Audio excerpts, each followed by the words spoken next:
definir como un espacio en el cual se van a realizar diferentes tipos de ejercicios y lo vamos a realizar con una finalidad curativa, ¿sí?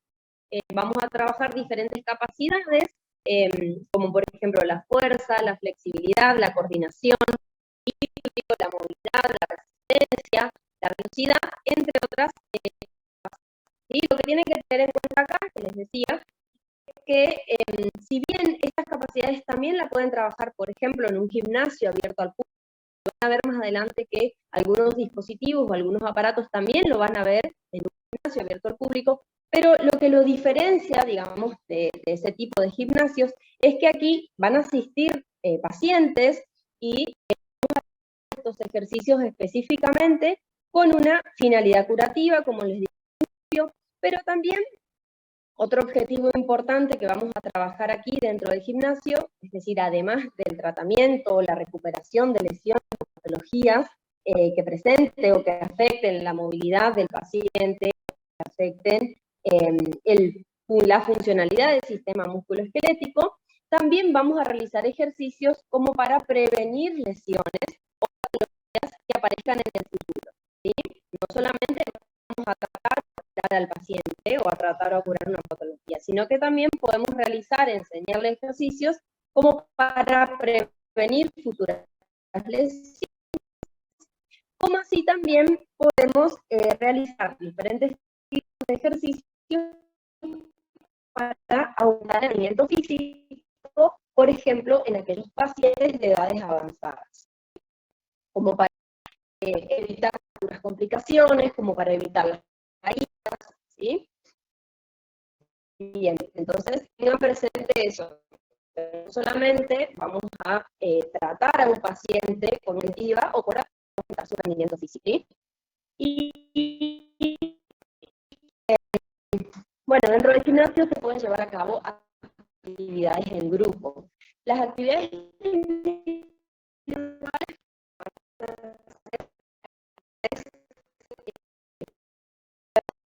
personalizadas y van a estar específicamente a las características del paciente. Profe, no se le entiende. Ahí se corta mucho, es como que no se entiende lo que hablas.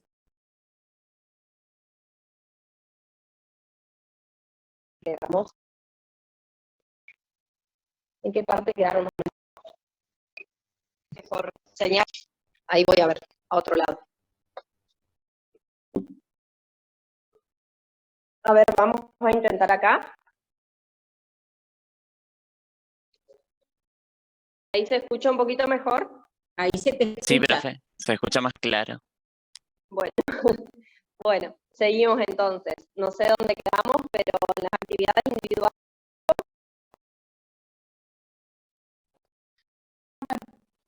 Bueno, entonces decía que también se pueden realizar actividades en grupo, ¿sí? Si bien aquí no es que vamos a reunir a todos los pacientes con una patología de hombro, a todos los quirúrgicos de rodilla, a todos los esguince de tobillo, sino que vamos a realizar actividades en grupo, pero a su vez, independientemente de que trabajemos en grupo, van a ser actividades individuales y personales para cada paciente, ¿sí? Pero el hecho de trabajar en grupo, por ejemplo, puede ser, por ejemplo, compartir un elemento, ¿sí? O una pelota, o una banda elástica, ¿sí? Un paciente. Ese sería el objetivo de poder realizar actividades en grupo, ¿sí? Y las actividades en grupo es una manera de socializar que tiene el paciente, de socializar con otro paciente, también ayuda a motivarnos y a que ciertas actividades no se hagan tan tediosas o tan aburridas, ¿sí? Porque generalmente el paciente, o hay algunos pacientes que directamente no le gusta hacer ejercicio, no le gusta la parte de la rehabilitación. Entonces, trabajar en grupo es una forma de hacer la rehabilitación un poquito más llevadera, ¿sí? Pero sepan que a su vez van a trabajar individualmente con cada paciente.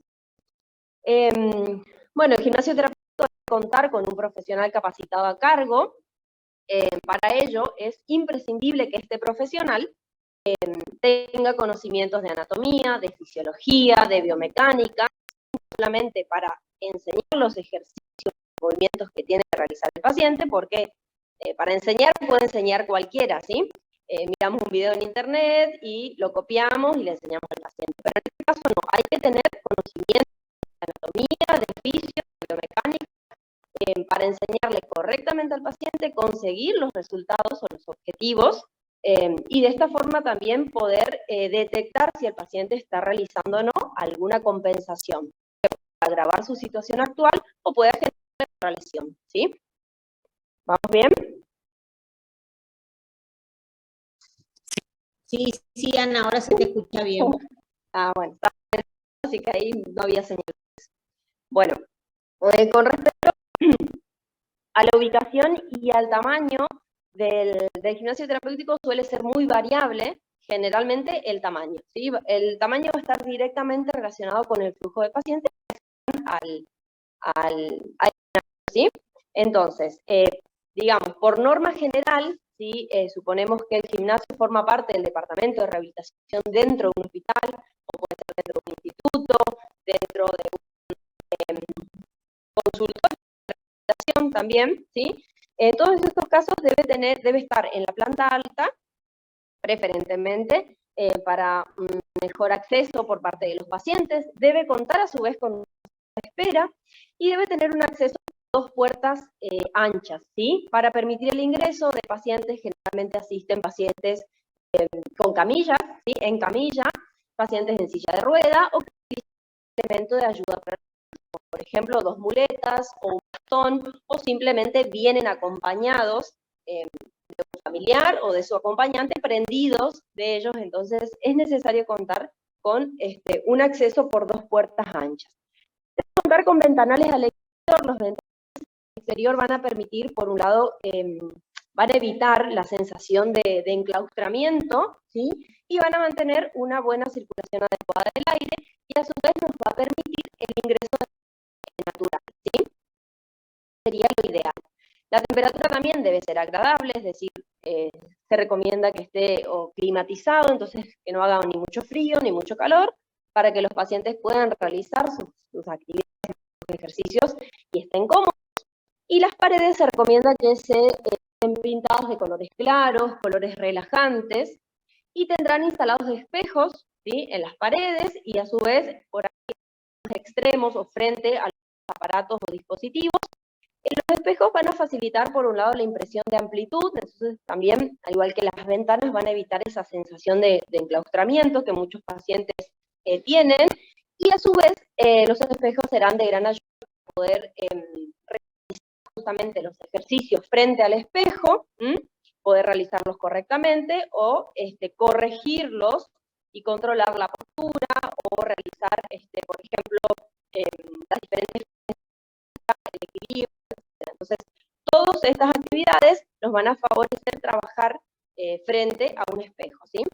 El piso debe ser de un material antideslizante para evitar caídas, para evitar que el paciente se resbale al hacer un ejercicio y agrave su situación o se lesione. Y también deben ser aislantes y de un material insonorizado, ¿sí? Entonces, esto es lo que le decía con respecto al tamaño. Suponiendo que, en este caso, el gimnasio forme parte del departamento de rehabilitación de un hospital, en el caso de un hospital de menos de 200 camas, el tamaño debe ser de 4,5 por 7,5 metros de superficie y de 2,70 metros de alto. En el caso de que el hospital cuente con más de 500 camas, esto quiere decir que va a haber un mayor flujo de pacientes que van a asistir al gimnasio, va a tener que ser un poco más grande, de 15 por 10 de superficie y de 4 metros de altura aproximadamente, ¿sí? Bien. Bueno, con respecto al equipamiento, para que el paciente ejercite... Sí. ¿Sí? Una pregunta. ¿Por qué tiene que ser tan alto? Justamente les decía, esto siempre va a depender de la cantidad de pacientes que ingresen por día o por hora, ¿sí? Y acuérdense, muchos pacientes por hora, tenemos que mantener una buena circulación de aire y justamente evitar esa sensación de enclaustramiento, como les decía hoy, ¿sí? Por eso tiene que contar la atención. Ah, ok, muchas gracias. No es tan alto tampoco, 3 metros de altura. En realidad, antes se decía que tenía que ser más alto, pero después se hizo una superficie que prácticamente es el tamaño del techo que tenemos en cualquiera de las casas. Claro, sí, Un sí, tamaño normal, hoy por hoy, en cualquier casa es de 2 metros. Tener 30 centímetros más, y esos 30 centímetros más es más que nada para el sistema de aireación. Si ustedes prestan atención, en muchos de los gimnasios, por ahí donde van, tienen muchas ventanitas arriba, como para que cambie el aire, que renueve el aire, y no son tan buenos los ventanales, que podamos abrir todos los ventanales, porque entra demasiado viento, y eso no se puede hacer. Por ejemplo, no podemos utilizarlo cuando estamos en invierno. Entonces, por eso es la medida esa de 3 metros de alto. Claro, en sí es una medida estándar, por ahí ustedes que son un poquito más bajitos, pero no es tampoco una altura súper alta, ¿sí? Es un tamaño. No, sí, entiendo. Bueno, muy bien. Para que el paciente pueda realizar los diferentes ejercicios, para realizar movilizaciones de las diferentes partes del cuerpo, vamos a con diferentes equipos, aparatos, dispositivos, elementos, o como los quieran llamar, y los vamos a reunir a todos estos dispositivos o aparatos en 2 grandes grupos, ¿sí? Como para organizarnos un poquito mejor. Entonces, el equipamiento fijo y el equipamiento móvil. Y a su vez, estos 2 grandes grupos se van a subdividir o subclasificar, o podemos subagrupar a los elementos dentro de estos 2 grupos importantes, dependiendo del o de la función que puedan desempeñar, ¿sí? Acá les voy a mostrar un listadito, como les decía, les voy a nombrar algunos, no todos, porque la verdad que la lista es interminable.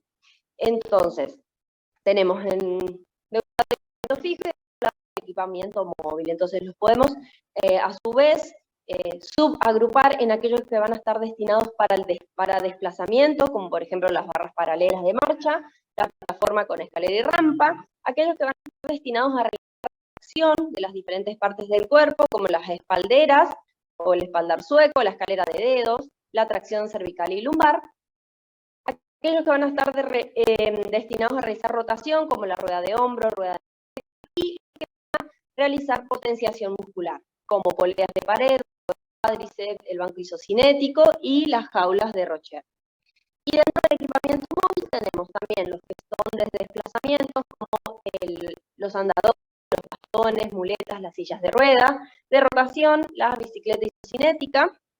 Si bien las bicicletas, bueno, la bibliografía las agrupa dentro del equipamiento móvil. Generalmente en el gimnasio hay un lugar destinado para las bicicletas, la cinta, el escalador, y generalmente quedan en ese lugar, no es que se lo está moviendo con tanta facilidad. La bibliografía los agrupa dentro de móviles. Para potenciación muscular, bueno, tenemos los juegos de pesas, mancuernas, bandas elásticas, de resistencia graduada, el zapato de Lorne. Para los de arcos de movimiento tenemos las tablas y discos de Böhler, Freeman, las mesas de mano, tablas de pues aquellos dispositivos, elementos que podemos realizar, la verdad que varios tipos de ejercicios o de movimientos, por ejemplo en las colchonetas, en las camillas, el inclinado y el balón terapéutico, ¿sí? Bien, entonces les voy a ir mostrando algunos de ellos y algunas características básicas y esenciales de estos dispositivos, ¿sí? Vamos a comenzar con el equipamiento fijo. Dentro de ellos tenemos las barras paralelas.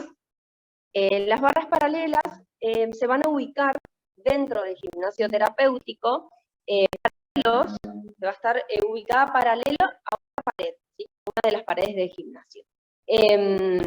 Pero no directamente pegados a la pared, sino que tienen que estar a una suficiente distancia como para que el kinesiólogo, como ven ahí en la imagen, pueda moverse con el paciente, ¿sí? Entonces, tiene que haber un espacio suficiente como para que entre el profesional, entre la pared y la barra paralela, ¿sí?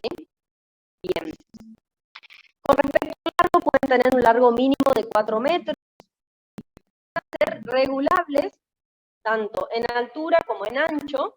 En altura entre 50 y 90 centímetros las vamos a regular para que la barra paralela quede a la altura del trocánter mayor del paciente, ¿sí? Cuando el paciente se sujeta, se toma de las barras, debe quedar a la altura del trocánter mayor del paciente. Y con respecto al ancho pueden variar entre 50 y 60 centímetros. También, de acuerdo a la contextura del paciente, vamos a tener la necesidad de ampliar o no el ancho de la barra.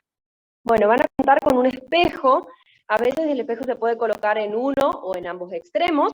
Si está colocado en uno de los extremos, generalmente en el otro extremo colocamos una silla para que el paciente pueda descansar entre una pasada y otra, o simplemente si el paciente vino en silla de ruedas, en uno de los extremos va a estar su silla de ruedas, para que el paciente y descansar entre una y otra serie de ejercicios o entre una y otra pasada si está realizando la marcha, ¿sí?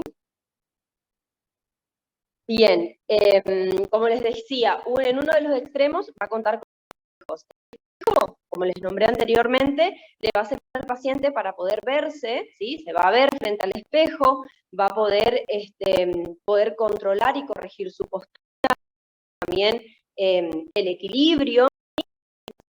Le vamos a enseñar al paciente a trabajar frente al espejo para que él también pueda evitar las compensaciones, ¿sí? Bueno, en las barras paralelas el paciente aprende a deambular en condiciones de seguridad absoluta, ¿sí? Que se van a parar por primera vez o van a realizar sus primeros pasos luego de estar meses inmovilizados o luego de estar semanas o meses en una silla de ruedas. Entonces, lo primero que antes de parar un paciente es colocarlo dentro de las barras paralelas, ¿sí? Aquí el paciente va a realizar sus primeros ejercicios. También podemos utilizarlas para trabajar la reeducación de la postura, la reeducación de la marcha, las afecciones neurológicas u ortopédicas. Aquí el paciente también puede trabajar la coordinación y el equilibrio, ¿sí? También al estar dentro de las barras paralelas es como que ellos se sienten totalmente.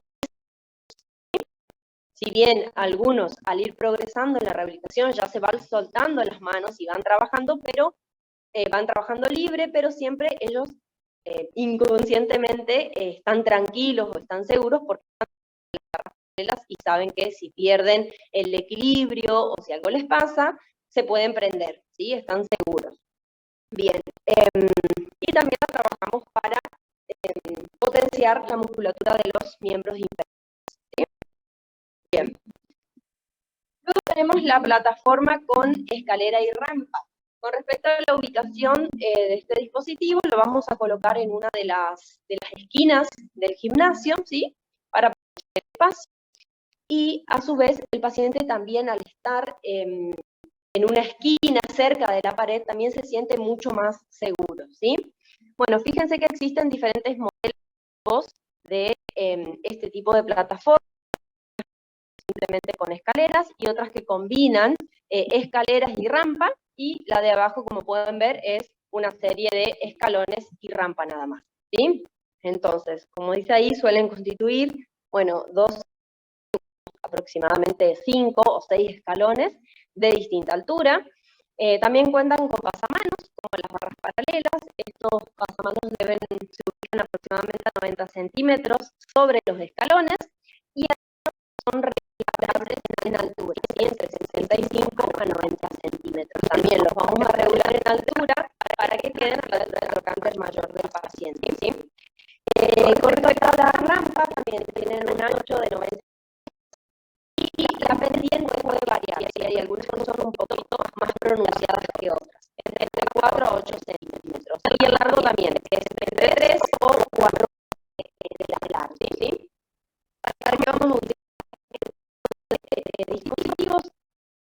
para entrenar la marcha y también el manejo de la silla de ruedas, ¿sí? Sobre la rampa, como así también acá se le va a enseñar al paciente, como por ejemplo, balones, a aquellos pacientes que estén utilizando un elemento, por ejemplo,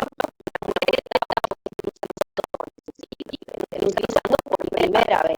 Entonces le vamos a ir le enseñamos la marcha dentro de las barras paralelas, luego le vamos a ir introduciendo un poquito más de dificultad, entonces la progresión sería trabajar primero las barras paralelas y luego vamos a introducir más dificultad para que subir y bajar escalones. Primero lo hacemos un escalón y luego completamos varios escalones, toda la serie de escalones, y lo mismo le vamos a enseñar a bajar las rampas, ¿sí? Preparamos al paciente para la vida diaria en el uso de las escaleras, en el uso de la rampa, que generalmente está ahí en la vía pública, ¿sí? O en su casa. ¿Vamos bien?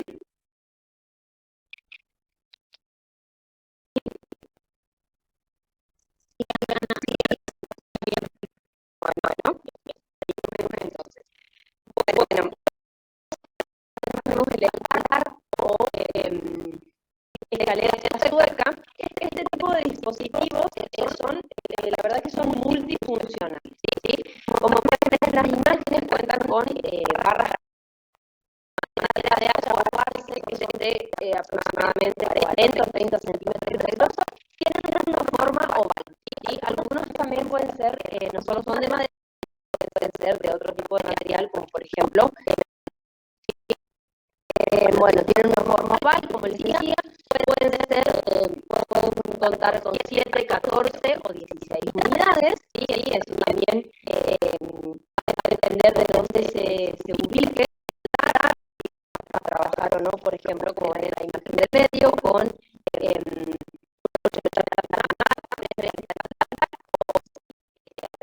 pacientes pediátricos o adultos, y de eso va a variar.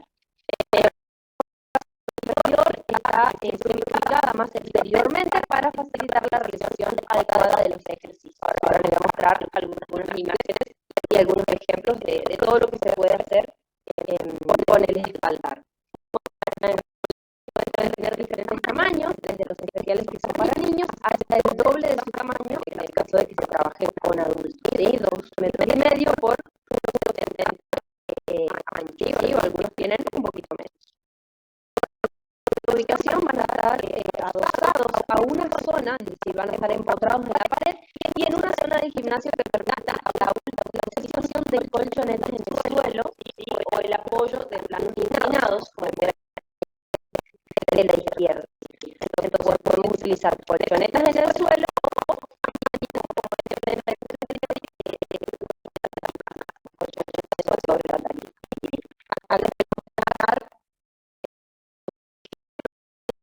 Entonces, tanto para ejercicio de gimnasia como de rehabilitación. Entonces, en las imágenes como van adaptando otros dispositivos, como por ejemplo los planos inclinados, y por ejemplo el entrenamiento, como ven acá en la imagen de la izquierda, el entrenamiento de fortalecimiento del miembro superior, donde utilizan una barra y peso, se pueden utilizar poleas, ¿sí?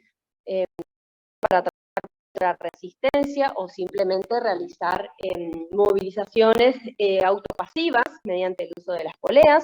Entonces, movilizaciones de hombro, ejercicios en suspensión sobre miembros superiores para realizar la tracción de toda la zona. Podemos realizar también elongaciones, ejercicios posturales, etc. Y también se pueden utilizar simplemente como apoyo y sujeción de los pacientes, por ejemplo, cuando están trabajando otra parte.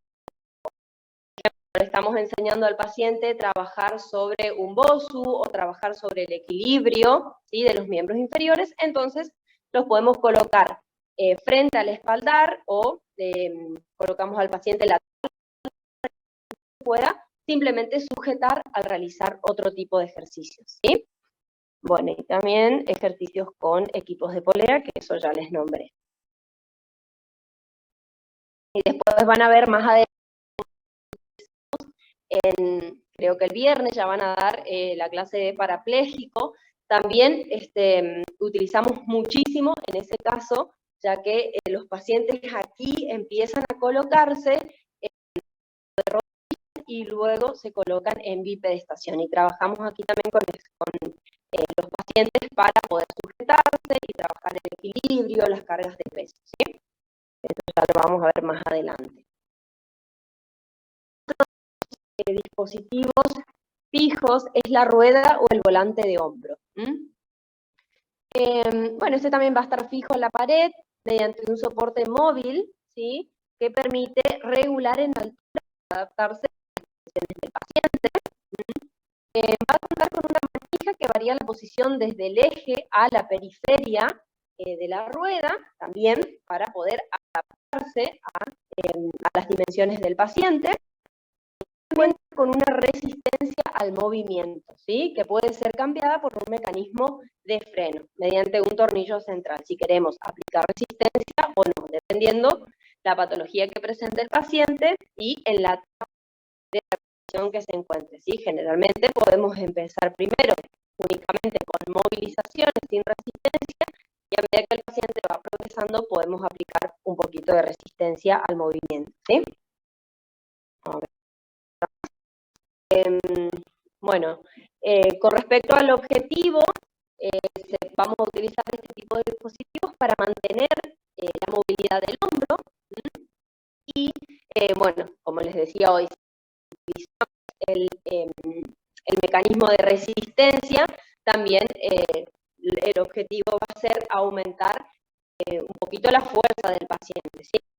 Con respecto a la posición, el paciente se va a colocar de lado, lateral, según el hombro a movilizar, lógicamente, y con respecto a la maniobra, el paciente va a mover con el lado el lado afectado, la rueda hasta donde su movilidad se permite, y poco a poco el paciente va a ir progresando hasta completar el círculo, ¿sí?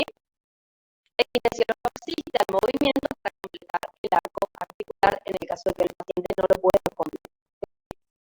Bien, ahí podemos ubicar al paciente de lado para realizar la flexo-extensión, ¿sí? También el paciente se puede ubicar frente a la rueda de hombro con codo extendido y trabajar un poquito los movimientos combinados de hombro. En todo momento el profesional tiene que controlar al paciente para que el paciente pueda mantener una postura correcta. La escalera o escalerilla de dedos.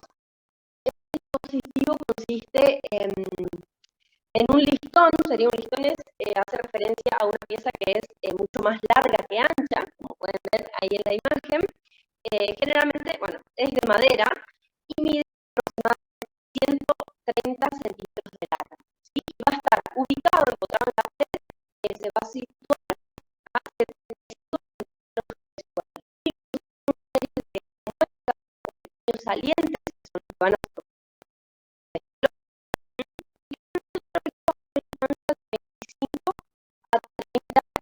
milímetros unos de otros, en los que el paciente va a ir colocando sus dedos y poco a poco lo que va a ir haciendo el paciente es ir con sus dedos subiendo escalón por escalón, ¿sí? El paciente se va a ubicar frente a la escalerilla de dedos y lo vamos a utilizar para aumentar la amplitud de los movimientos del hombro, ¿sí?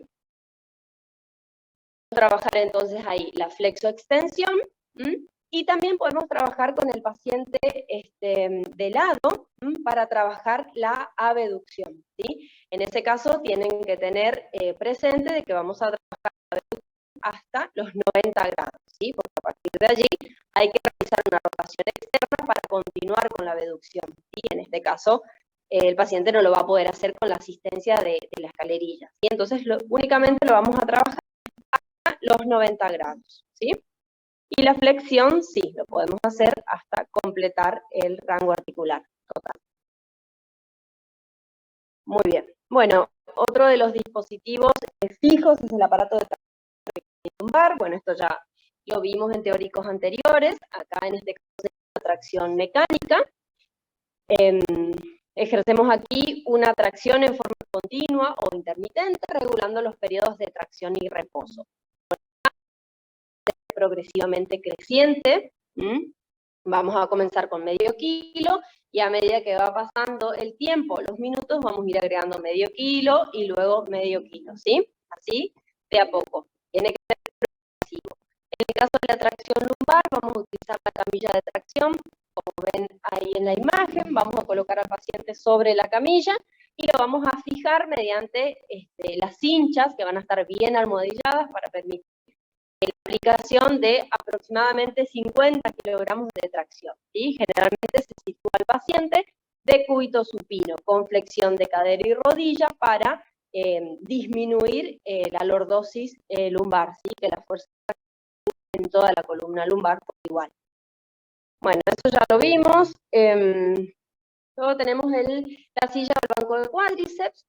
Este tipo de dispositivo se emplea para el fortalecimiento de la musculatura flexoextensora de la rodilla. Estos lo conocen porque también lo habrán visto en un gimnasio abierto al público. También se utiliza este tipo de elementos para fortalecer tanto la musculatura flexora como extensora. Luego tenemos el banco isocinético, que está acá a la derecha. Este tipo de banco lo que va a realizar es tiene un freno hidráulico para mejorar la fluidez del movimiento, ¿sí? Asegurando al tiempo la completa seguridad del paciente. Esa es la única diferencia con el anterior.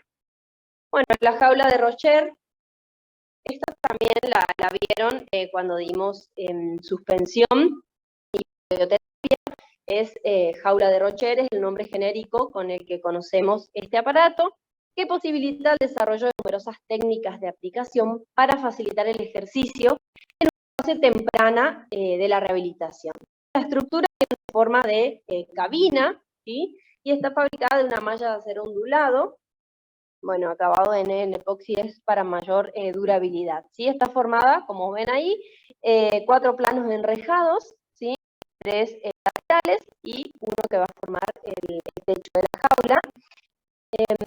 Bueno, al estar enrejados van a permitir la colocación de los diferentes sistemas de suspensión, los diferentes pesos, poleas, los ganchos, las lingas, las cinchas, los muelles, etcétera, ¿sí? Bueno, está diseñada para ser fijada mediante accesorios especiales. Por un lado va a estar, en una de sus paredes va a estar empotrada la pared, y por otro lado, mediante las paredes, va a estar fija, ¿sí? Esto brinda una total seguridad al realizar los diferentes ejercicios, ¿sí? Esto, la verdad que no se tiene que mover, porque acuérdense que vamos a colocar muchos slingas, ¿sí? Entonces tiene que estar totalmente fijo.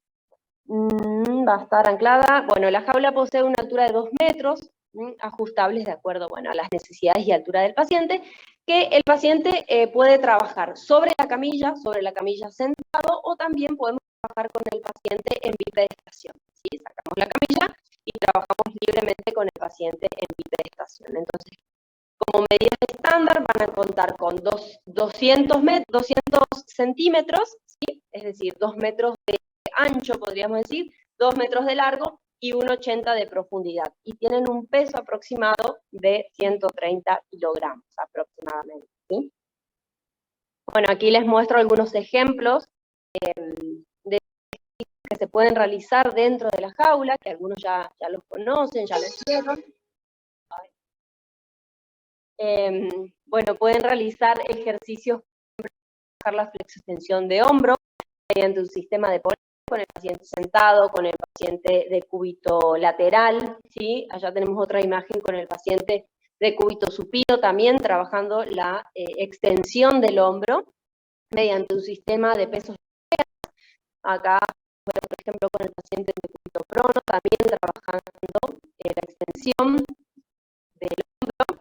Y también tenemos en otra de las imágenes, arriba a la derecha, trabajando en suspensión, ¿sí? Este es otro ejemplo que les decía hoy. También se puede retirar la camilla y trabajar con el paciente en bipedestación. Fíjense cómo el paciente se coloca como es un cinturón, ¿sí? Como una fajita, y a partir de ahí se van enganchando las diferentes cinchas o eslingas que van a ir dando como ciertas tensiones, son como tensores que van a ir estimulando uno u otro grupo muscular, ¿sí? Y también trabaja controlando las posturas o aplicando diferentes tipos de terapias manuales, ¿sí? También pueden trabajar en bipedestación. Y esta es otra imagen en donde la paciente está trabajando tanto miembro superior como miembro inferior. El miembro inferior vemos trabajando con un tipo de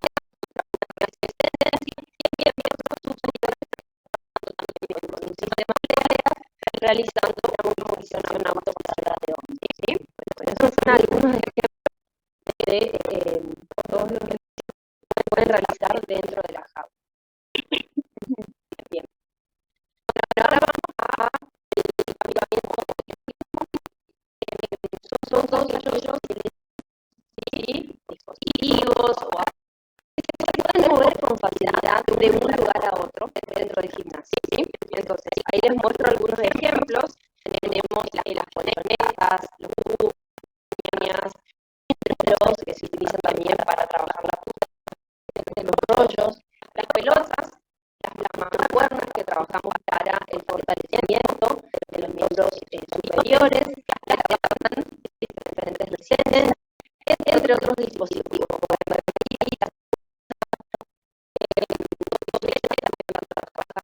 Fortalecimiento de los miembros superiores, por ejemplo, y los bozos. Ahí tenemos diferentes tipos de bozos, modelos, más chiquitos con pinches. Después tenemos este tipo que es como un disco, que es un poquito más aplanado y tiene un mayor diámetro y la media espesa. ¿Sí? Son diferentes tipos de modelos para también la propiocepción, el equilibrio. Aquí tenemos también la tabla de propiocepción. Bueno, también vienen de diferentes formas, como pueden ver ahí, cuadradas o circulares. Bueno, la propiocepción hace referencia a la capacidad del cuerpo, que tiene el cuerpo de detectar el movimiento y la posición en la cual se encuentran las articulaciones. Entonces, para poder aplicar la propiocepción, de tablas, el modelo cuadrado, ahí les muestro un ejemplo, tiene una medida de 50 por 50 centímetros y en la parte inferior tiene un soporte tipo medio caño de aluminio, ¿sí? Que es la partecita de arriba. Y ahí es donde se coloca el paciente para poder trabajar, fíjense, depende de cómo coloquemos la tabla, para la lateralidad, ¿sí? La propiocepción, la extensión y si colocamos, giramos la tablita, vamos a trabajar más bien los movimientos de flexión-extensión, ¿sí? El modelo circular tiene 50 centímetros de diámetro y tiene un soporte que es como una media bocha de aluminio, ¿sí? Y aquí ya trabajamos, ya combinamos ¿sí? Entonces, la presión, podemos la tablita de arriba y a medida que vamos procesando y avanzando en la repetición y queremos ir incorporando mayor dificultad para trabajar, le podemos dar ya el modelo. Aquí abajo les mostré que también existen de otros tipos y tamaños, ¿sí? Rectangular, circular, de madera.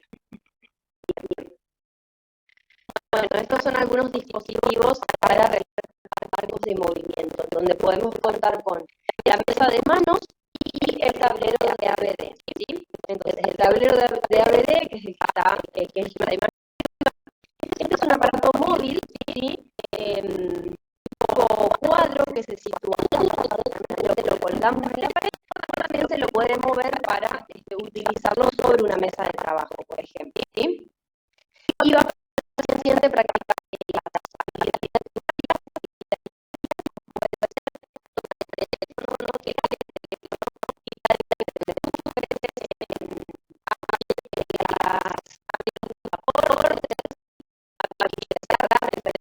picaportes, abrir y cerrar, ¿sí? Bueno, como ven ahí también hay una llave y un candado, entonces abrir, cerrar el candado, diferentes tipos de actividades que el paciente necesita volver a adquirir las perdió o tuvo alguna lesión en las manos, por ejemplo, y tiene dificultad para realizarlas, entonces las podemos trabajar aquí en el tablero de ABD. Luego tenemos la imagen que están abajo, aquí para también la rehabilitación de las extremidades superiores. Está formada por una rueda de inercia con un freno para la regulación del esfuerzo.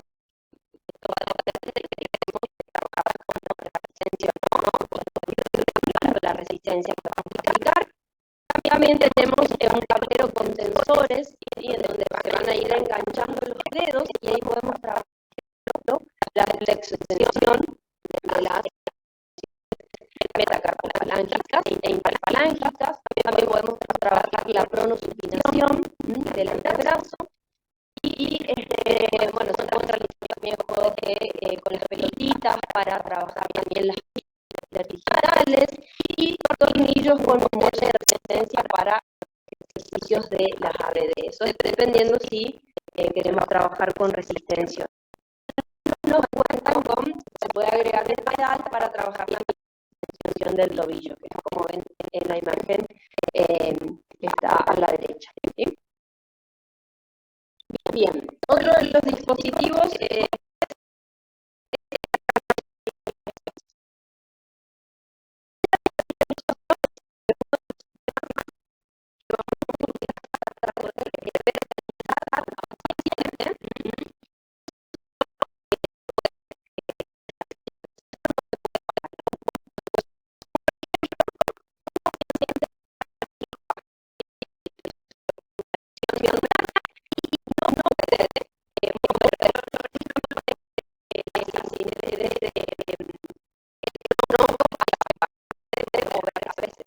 superiores y también sus miembros inferiores. Y algunos tienen control a nivel cervical, tal lo van a ver más el viernes, van a entender un poquito más, dependiendo del nivel el paciente conserva o no ciertos grupos musculares. ¿Sí?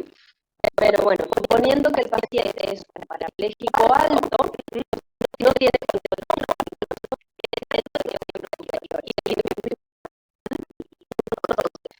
en el caso de estos pacientes, bien, aquellos pacientes que por alguna razón estuvieron en un reposo de cama, ¿sí? Durante meses, entonces, para los pacientes los vamos a ir llevando progresivamente a la vertical de este tipo de dispositivos, para que no vamos a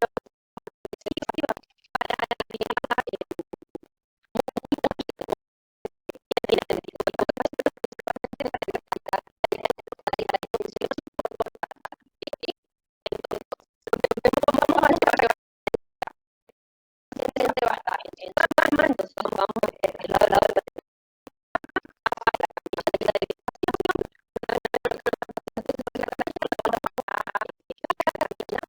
del sistema de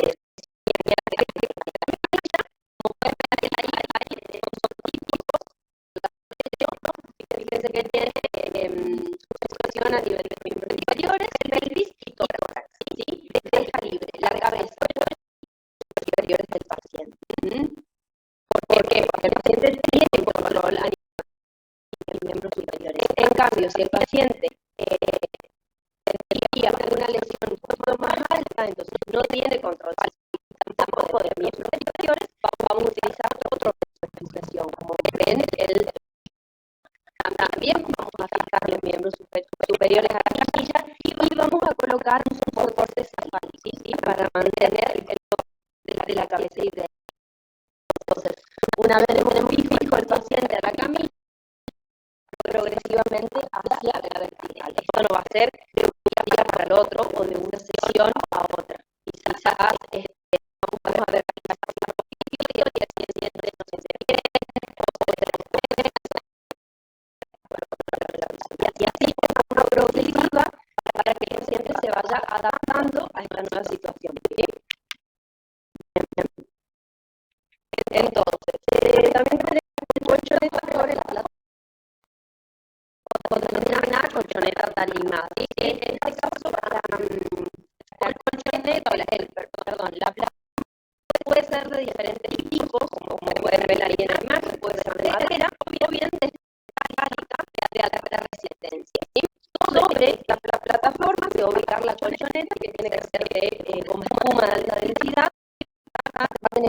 tapizados de cuero o de cuerina, ¿sí? Lo que va a facilitar la higiene y la limpieza de la superficie.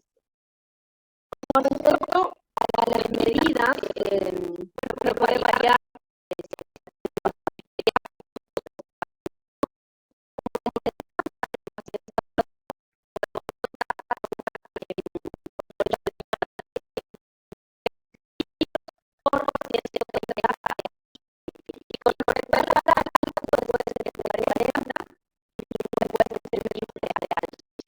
Para que se den una idea, fíjense que al lado de la plataforma se encuentra una silla de rueda. Entonces, realmente tiene que ser entre 40 y 50 centímetros de alto para facilitar las transferencias, los silla de rueda hacia la colchoneta animada. Entonces, no tiene que ser ni muy alta ni tampoco muy baja, ¿sí?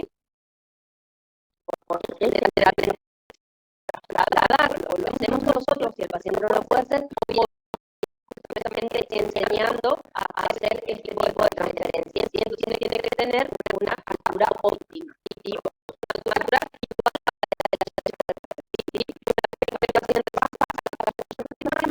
podemos muchísimos ejercicios, trabajar las movilizaciones, trabajar el vamos a trabajar diferentes cambios de decúbito también, enseñarle al paciente los diferentes rolados, ¿sí? Por eso tamaño también que tenga la colchoneta, ¿sí? Por eso no tiene que ser muy angostita, entre 30 o más de ancho, ¿sí?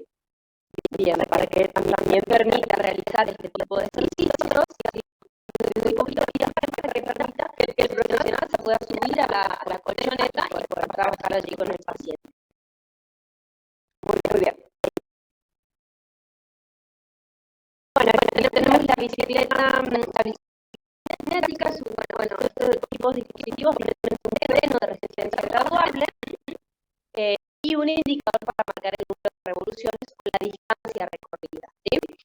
Las más modernas cuentan con un sensor de pulsaciones cardíacas del paciente para poder ir controlando la frecuencia cardíaca, y se utilizan para entrenar y aumentar la resistencia de los músculos de los miembros inferiores, ¿sí? Así como para ganar muscular, ¿sí? Algunos también, fíjense, la bicicleta de arriba a la izquierda también tiene un adaptador, digamos, para trabajar también el entrenamiento de los miembros superiores, ¿sí? Acá abajo tenemos la cinta, ahí el paciente va a realizar la marcha, va a caminar, y del lado izquierdo tenemos el escalador. Combina el entrenamiento de miembros inferiores con miembros superiores. Trabajar tanto la resistencia, ¿sí? Vamos a aumentar la resistencia, como así podemos regular, digamos, esa resistencia graduable que tiene estos dispositivos para potenciar los músculos, ¿sí? Bien, el cinturón de marcha. Este es un dispositivo de seguridad que se usa para ayudar al paciente al principio de la deambulación. También es un dispositivo muy útil para poder tomar al paciente, como ven ahí en las imágenes, ayudar a pararse, a sentarse, ayudar al paciente o asistir para realizar los traslados y para realizar la marcha también. O cuando estamos enseñando algún tipo de ejercicios, también colocamos el cinturón de marcha para nosotros asegurarnos de que si el o te dice que se está mareando y se quiere sentar, automáticamente lo tomamos el cinturón y lo pasamos a la silla o lo ayudamos a sentarse, ¿sí? Bueno, es una correa, pero generalmente hay otros de otros tipos de material.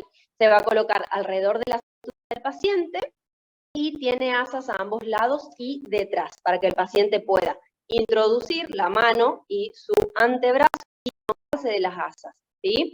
Es un dispositivo muy útil, como les decía, para brindar seguridad al paciente, y también evitamos agarrar la ropa del paciente, que generalmente se estira o se rompe, o simplemente nuestras manos se nos deslizan por la ropa y el paciente termina cayéndose o pierde el equilibrio y nosotros no lo podemos agarrar rápidamente, ¿sí? Entonces, siempre que vamos a trabajar con un paciente por primera vez que se va a parar o va a realizar la marcha, vamos a colocarle el cinturón de marcha.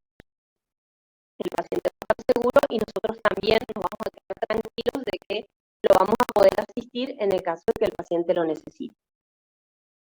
Bien. Ahora tenemos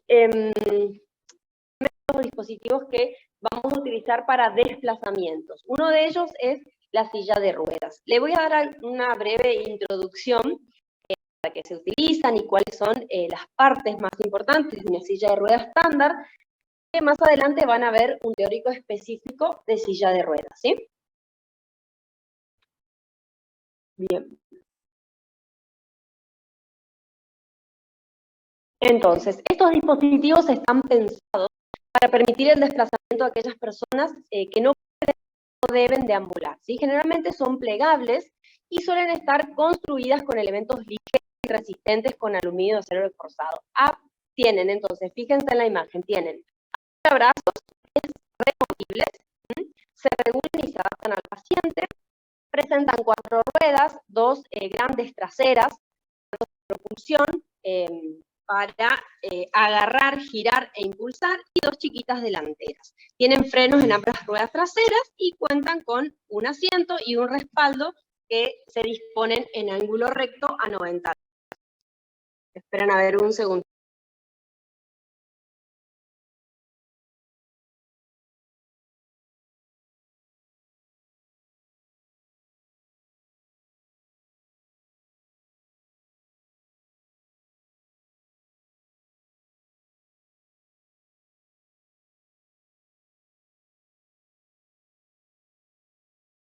¿Listo?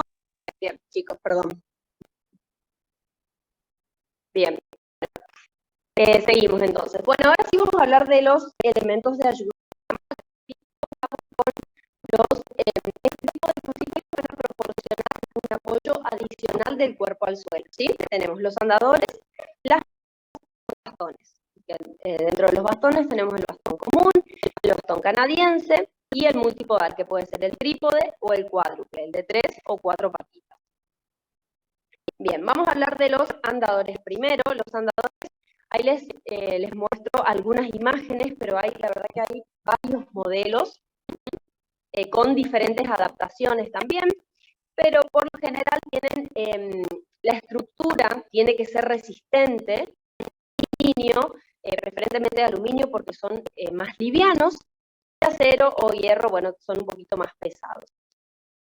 Lo ideal sería que sean plegables, removibles, livianos, fijos, y algunos que son fijos y otros que son articulados. Ya van a ver cuánto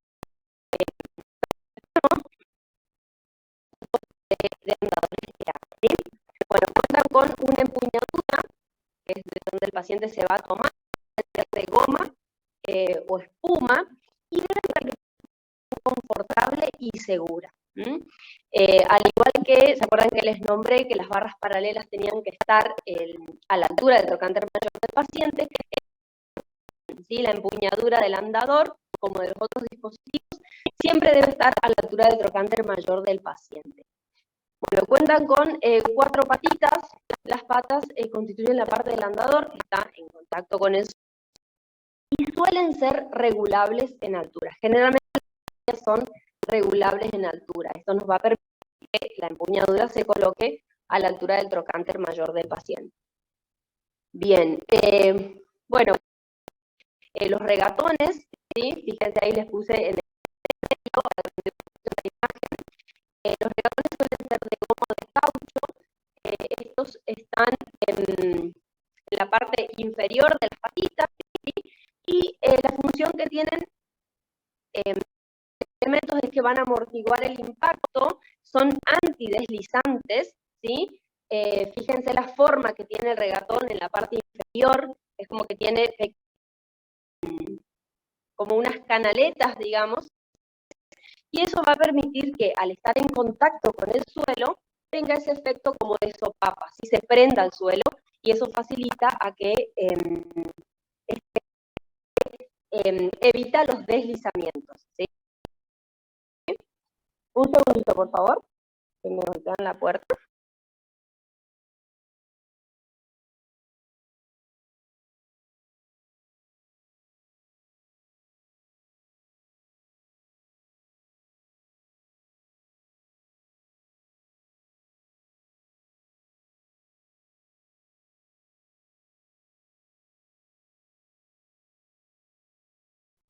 Perdón, chicos, perdón.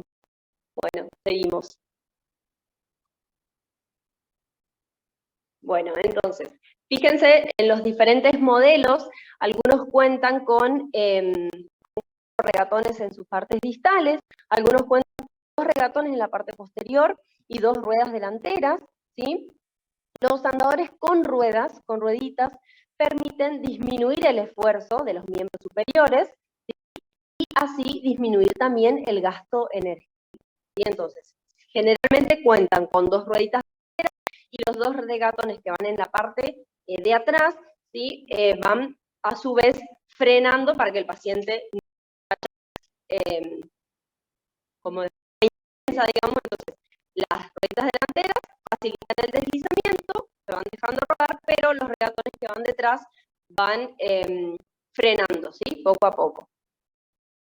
Entonces, este tipo de dispositivos van a proporcionar gran estabilidad y seguridad, principalmente por la amplia base de sustentación que presentan, y le ofrecen al paciente una independencia en las actividades de la vida diaria.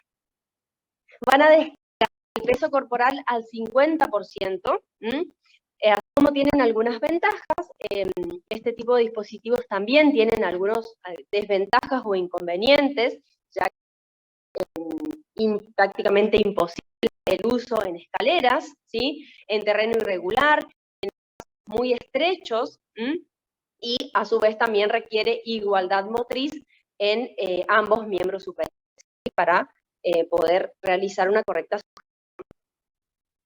Van a estar indicados entonces en aquellos pacientes con debilidad en miembros inferiores, en aquellos pacientes que tengan un equilibrio deficiente o simplemente en aquellos pacientes de edad avanzada que tengan una marcha insegura. ¿Sí? Bien. Otro de los elementos de ayuda son las muletas axilares. Voy a ir nombrando algunas de las muletas axilares, vayan con la imagen. Las muletas axilares van a contar con un apoyo axilar. El apoyo axilar debe ser almohadillado, ¿sí? Y va a estar ubicado aproximadamente 2-3 dedos por debajo de la axila. Y si bien lo llamamos apoyo axilar, no va a estar apoyado sobre la axila, va a estar apoyado sobre la parrilla costal, ¿sí? ¿Por qué lo ubicamos a 2 o 3 centímetros debajo de la axila? Para evitar vasculonerviosas. ¿Sí? Entonces, va a contar con brazos, ¿sí? 2 brazos a los lados, que es el segmento que va a unir el apoyo axilar con la empuñadura, ¿sí? La empuñadura es la zona de apoyo de la mano, como les nombré, a la altura del trocánter mayor del paciente, ¿sí? Luego contamos con el vástago o la caña, que es el segmento que va a estar encargado de transmitir las cargas al suelo y es regular en altura, ¿sí? Justamente para que el apoyo axilar quede a 2 o 3 centímetros debajo de la axila.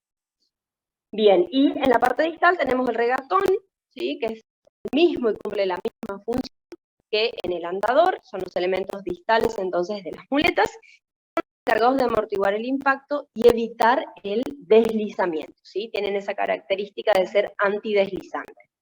Bueno, medidas de podemos medirlo con el paciente en decúbito supino. El paciente va a estar con los hombros relajados hacia abajo y hacia atrás, 5 centímetros por debajo del pliegue exterior. Esa va a ser la medida. Desde ahí hasta el lado externo del talón del zapato. Fíjense en la imagen, ¿sí? Esa es la medida de la muleta para ese paciente. Sin calzar. Utilizar un calzado, tenemos que agregar el alto del calzado, ¿sí? Aproximadamente 2 a 3 centímetros o 4 en las mujeres. Eso dependiendo de la altura del calzado, ¿sí? y una vez que el paciente está de pie, vamos a realizar los ajustes finales, ¿sí? Entonces, si el paciente está de pie, ¿cuál va a ser la postura correcta? Primero vamos a ir de arriba hacia abajo, ¿sí? Entonces, la mirada debe estar horizontal, los hombros van a estar relajados hacia abajo y hacia atrás, relajados, y la pelvis tiene que estar en una línea media, es decir, ni en anteversión ni en retroversión. Con respecto a la ubicación de los miembros, el codo va a estar en una ligera flexión de 30 grados, la muñeca en extensión dorsal, los dedos van a estar cerrados en puño, y los apoyos axilares, como les nombré hoy, 2 o 3 dedos o centímetros de la axila, los vamos a ubicar o apoyar sobre la parrilla costal, sobre la pared torácica, ¿sí? El apoyo en el suelo de las muletas va a ser, fíjense en la imagen, ahí están los dos pies, y ¿dónde se van a apoyar las muletas? Aproximadamente es, para tener en cuenta, un pie por delante y un pie por fuera, ¿sí? 20 o 25 centímetros al frente y a los lados de la punta de los pies, ¿sí? Esto es para tener un mayor soporte anterior, ¿sí? ¿Cuáles son los puntos y los tiempos?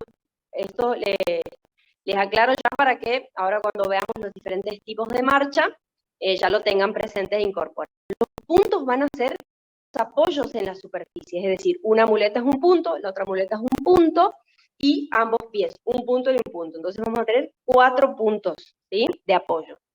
Y los tiempos son los desplazamientos de cada apoyo, es decir, cuántas veces se van a mover esos puntos. Bien, ahora vamos a los bastones. Existen también diferentes. Sí. Discúlpame, ¿te podría repetir por qué se coloca esto de los 2 centímetros por debajo de la axila? El apoyo axilar para evitar las compresiones vasculonerviosas. Ahí está. El plexo braquial. Bien, con respecto a los bastones, tenemos el bastón de mano, que va a reducir o aliviar, mejor dicho, un 25% el peso de la extremidad inferior afectada. Va a descargar a su vez ambos bastones el 50% del peso corporal total, y este tipo de dispositivos resulta menos pesado que las muletas, ¿sí? Y se necesita tener un buen control de troca. Entonces, le voy a nombrar algunas características, por ejemplo, del bastón común, que está aquí a la izquierda. También suelen ser de aluminio o pueden ser de madera también. Cuentan con la empuñadura, que es la parte proximal del bastón, que es la zona de apoyo del pie. También va a estar a la altura del trocánter mayor. Luego tenemos la caña, que es el segmento central vertical, que va a estar situado entre la empuñadura y entre el regatón, ¿sí? Y es el encargado, al igual que nombré en las muletas, es el encargado de transmitir la carga del peso al suelo. Y el regatón es igual que en las muletas y en los marcadores, y tienen las mismas funciones. Luego tenemos otro tipo de bastones, que son los bastones multipodales, que se denominan trípode o cuádruple, que tienen 3 o 4 patitas. Estos tipos de bastones brindan una mayor estabilidad, porque presentan una base de sustentación mucho más amplia que el bastón común, ¿sí? Y tienen las mismas características, ¿sí? La empuñadura, la caña, y en la parte inferior de las patitas, las caderas, ¿sí? Bueno, después tenemos los bastones canadienses, que es el que de la señora. Este tipo de bastones consta de 5 partes. Una de ellas es la abrazadera, que se va a ubicar a 2 o 3 centímetros por debajo del codo, y por lo general están confeccionados de materiales plásticos, ¿sí? Tienen la forma de una C. Algunos están almohadillados para evitar el roce y las ulceraciones, y otros pueden ser fijos o articulados. Eso es por un lado. Luego tenemos el segmento del antebrazo. El segmento del antebrazo es la parte del bastón que va a unir la empuñadura. Y presenta, como pueden, no se ve mucho ahí, presenta una inclinación de aproximadamente 30 grados con respecto al eje vertical del bastón, ¿sí? Regulables en altura, porque lo vamos a regular en altura para que la abrazadera se encuentre a 2 o 3 centímetros por debajo del codo. Luego tenemos la empuñadura, que es la zona de apoyo de las manos, y también el trocante del paciente. La caña también va a ser la encargada de transmitir las cargas al suelo, es regulable en altura, y finalmente en la parte distal el regatón, ¿sí? Cumple las mismas funciones que en los otros elementos. Bien, bueno, entonces, ¿de qué lado debo llevar el bastón en el caso de que un paciente tenga una lesión en el miembro izquierdo, por ejemplo? Entonces, esa es siempre la pregunta que nos hacemos. ¿De qué lado? ¿Del mismo lado o del lado contralateral? Debemos colocar el bastón o el elemento de ayuda del lado contralateral. Por un lado, para aumentar la base de sustentación, ¿sí? Por otro lado, para poder realizar una marcha fisiológica, ¿sí? Si no, si colocamos del mismo lado, el paciente se va a mover en bloque. Entonces, del lado contrario, para una marcha más fisiológica, y a su vez disminuye la actividad muscular a nivel de la cadera. Esas son las razones por las cuales vamos a colocar del lado contrario. Bien. Tenemos la marcha, bueno, al realizar la marcha con muletas o con un bastón, es importantísimo fortalecer grupos musculares, es decir, debemos preparar al paciente antes de indicarle un elemento de ayuda. Entonces, les voy a nombrar aquí algunos músculos que debemos fortalecer. Por ejemplo, los depresores de la espátula van a estabilizar la carga del peso. Los aductores del hombro, porque son los músculos importantes que van a mantener la muleta, como les decía hoy, la parte superior de la muleta contra la torácica. Los flexores y extensores abductores del brazo van a permitir colocar la muleta hacia adelante, hacia atrás, hacia afuera respectivamente al realizar la marcha. Los extensores del antebrazo también son importantes porque previenen la flexión, entonces de esta forma van a estabilizar la articulación en la carga del peso. Acuérdense que el codo debe estar aproximadamente con una flexión de 30 grados, y los extensores de la muñeca van a mantener la flexión adecuada para el peso en la empuñadura.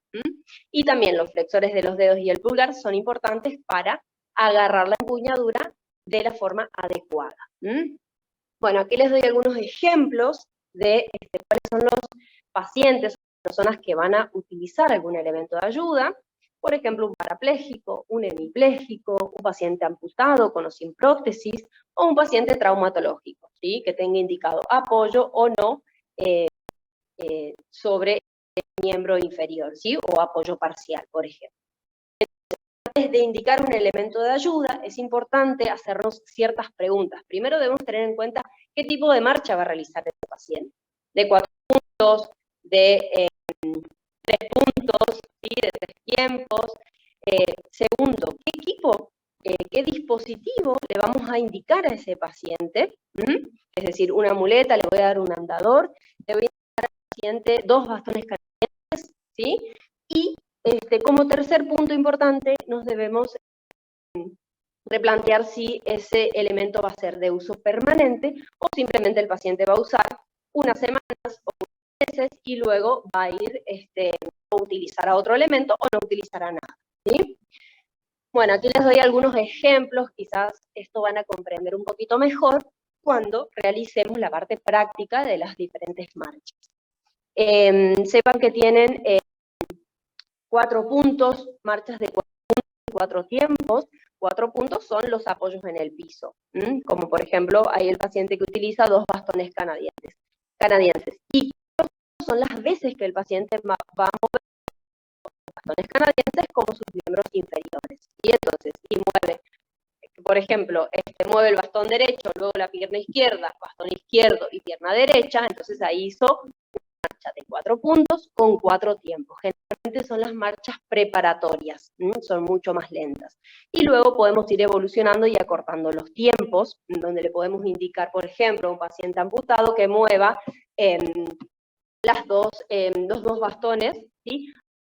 O las 2 muletas y luego que pegue un saltito, ¿sí? Entonces ahí vamos a ir variando los puntos, mejor dicho, vamos a ir reduciendo los tiempos, ¿sí? A medida que vamos avanzando en la rehabilitación. Entonces tenemos de 4 puntos 2 tiempos, 3 puntos 2 tiempos, y también vamos a tener las marchas de arrastre y de balanceo.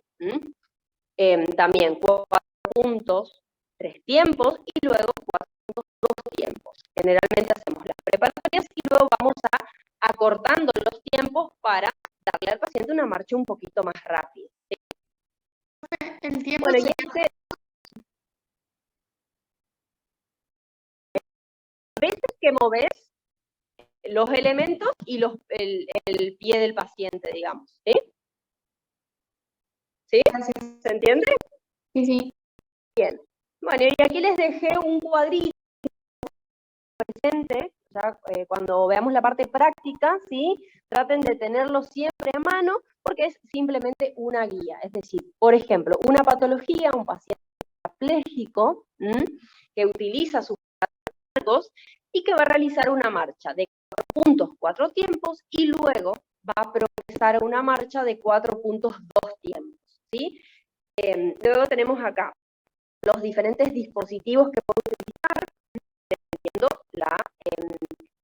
el estado actual del paciente. Puedo utilizar primero silla de ruedas, seguramente luego va a evolucionar una vez que utilice ya sus aparatos largos, va a utilizar 2 muletas, luego puede avanzar y utilizar 2 bastones canadienses, ¿sí? Y también debemos ver su condición, si va a ser de manera permanente, por ejemplo, la silla de rueda, o bien si va a ser de forma temporal y luego se va a colocar órtesis largas y va a realizar la marcha con algún elemento de ayuda, ¿sí? Eso ya lo vamos a ver en la parte práctica. Creo que ahora se están mezclando todo, pero no se preocupen. Esta planificación sería importante a la hora de realizar las marchas por práctica. Bueno, acá tenemos también un paciente hemipléjico, si es un paciente flácido o espástico, qué tipo de dispositivos va a utilizar y si va a ser temporal, generalmente, por ejemplo, un hemipléjico, espástico, por ejemplo, utilizará en un primer momento un andador, luego evolucionará un trípode y luego utilizará un bastón común, ¿sí? Generalmente esto es temporal y si el paciente evoluciona y avanza correctamente, no utilizará nada, ¿sí? No utilizará ningún elemento de ayuda. Y aquí tenemos otros ejemplos. Un paciente amputado, por ejemplo, de miembro inferior, realizará sin prótesis 3 puntos 3 tiempos, luego evoluciona a 3 puntos 2 tiempos. Puede utilizar, por ejemplo, 2 muletas, le podemos dar de forma temporal, y luego 2 bastones canadienses, ¿sí? Una vez que se coloca la prótesis, ya va a realizar una marcha de 4 puntos tiempos, 4 puntos 2 tiempos. Bueno, y así van a ir cada paciente dependiendo de su patología, ¿sí? Esto es simplemente a modo de ejemplo, porque después lo vamos a aplicar en los prácticos, ¿sí? Bueno, ahí les dejo la bibliografía, después de cargar la clase, y bueno, eso es todo, chicos. Muchas gracias por su atención.